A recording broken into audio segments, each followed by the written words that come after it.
আজ ঘুঙুরে উঠেছে ঝড়, বিচার চায় আরজি কর। প্রতিবাদে মঞ্চ ছেড়ে পথে নামলেন ধূপগুড়ির নৃত্যশিল্পী সমন্বয়। শনিবার সন্ধ্যায় মহকুমা শহর ধূপগুড়ির রাজপথে এক প্রতিবাদ মিছিলে পা মেলালেন সেই নারী শক্তি, মূলত যারা ভারতীয় নৃত্যকলা চর্চায় মঞ্চে ঘুঙুরের আওয়াজের ঝড় তুলে থাকেন। এদিন সন্ধ্যায় মশাল হাতে শিল্পীদের প্রতিবাদ মিছিলকে ঘিরে আরজি কর কাণ্ডের প্রতিবাদ আন্দোলনে এক নতুন মাত্রা যুক্ত হয়। এ প্রসঙ্গে নৃত্যশিল্পীদের একটাই বক্তব্য, আর কত এমন ঘটনার সাক্ষী হতে হবে আমাদের, এবার আর প্রতিকার দেখেই থামবে এই আন্দোলন। Bureau report, Bengal Times 24x7। বললাম অবশেষে নৃত্যশিল্পীদের মাঠে নামতে হলো, কোথাও গিয়ে কি নিরাপত্তাহীনতায় ভুগছেন?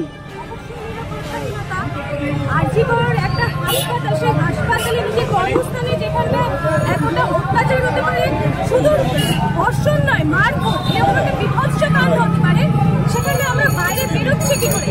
আজকে এই মিছিলটা কিংবা এই প্রতিবাদটা আমার মনে হয়, কিন্তু আমাদের প্রত্যেকের মনে হয় যে শুধু তাকে শাস্তি পাইয়ে দেওয়া, যে নির্যাতন করেছে সেই ধর্ষককে শাস্তি পাইয়ে দেওয়া এটা নয়। এই ধর্ষককে যদি আজকে ছাড়া হয়, এত প্রতিবাদ রোধের পরেও আমরা কখনো আর সিকিউর ভাবে রাস্তায় বেরোতে পারবো না। ধর্ষক এমনিতেই আমরা যখন বাইরে বেরোই, স্কুলে বাচ্চাদের পড়াশোনা শেখাই, নাচ শেখাই, 10 জন বাচ্চা যদি অন্যায় করে, আমরা একটা বাচ্চাকে বকা দিলে 9টা বাচ্চা নিচে বসে যায়। এখানেও আমার মনে হয়, আমাদের মনে হয়, একজন ধর্ষকের শাস্তি ফাঁসি হোক, আরো 10 জন অন্যায় করার আগে ভাববে আমরা ফাঁসি হতে পারে। এটা আমাদের সমস্ত সরকার মিলে, আমাদের মনে হয় যে প্রত্যেক সরকার মিলে, সবাই মিলে যদি একজোট হয়ে একটা শাস্তি দেয়, তাহলে পরে এটার অন্ততপক্ষে আমরা ভীষণ নিরাপদ থাকবো। এবং আরেকটা বিষয়, এখানে পুরুষ এবং নারী বলে কোনো বিভেদ সৃষ্টি হচ্ছে না। এটা বারবার হয়তো এরকম হচ্ছে, পুরুষদের বিপক্ষে আমরা যাচ্ছি, কোনোদিনও যাচ্ছি না। আমরা মনে করছি এখানটায় যদি সঠিক ধর্ষককে, যে অন্যায় করছে তাকে যদি সুবিচার দেওয়া হয়, তাহলে আমার বাবা, কাকা, দাদা যে কেউ শাস্তি পায়, যে কাউকে যখন তখন ধরে এনে প্রশাসন করে দেবে। প্রশাসন সঠিক সিদ্ধান্ত নিক, সঠিকভাবে কাজ করুক, এবং আমাদের রাত কেন, সারা দিন রাত আমরা দিনেও বেরোতে সঠিকভাবে মনে করি না যে আমরা বেরোতে পারছি। সারা দিন রাত আমরা। আপনার নাম এবং কোন দায়িত্বে আছেন আপনি? আমি আর্থিকা দত্ত।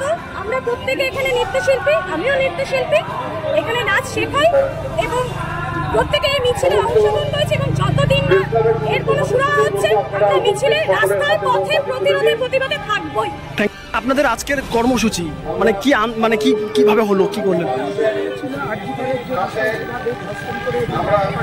সেই প্রতিবাদে আমরা রাস্তায় নেমেছিলাম প্রতিবাদ। আমরা মনে করছি আমরা তো নৃত্যশিল্পীরা, আমরা বিভিন্ন জায়গাতে প্রোগ্রাম করতে যাই, আমাদের মানে কোনো নিরাপত্তা নেই। আমরা কাকে বিশ্বাস করবো? আমরা এখানে প্রোগ্রাম করতে যাচ্ছি, সেখানে তো সিকিউরিটি নিয়ে আমরা যেতে পারি। এবার দিনের পর দিন এই জিনিসগুলো হয়ে যাচ্ছে।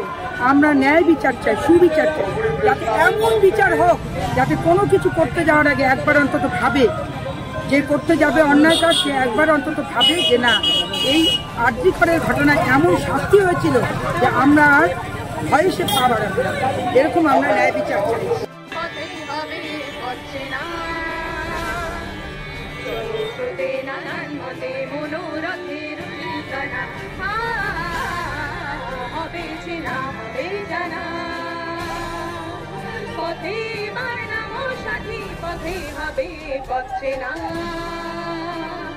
জনস্রোতে নানান মতে মনোরথের ঠিকানা হবে চেনা।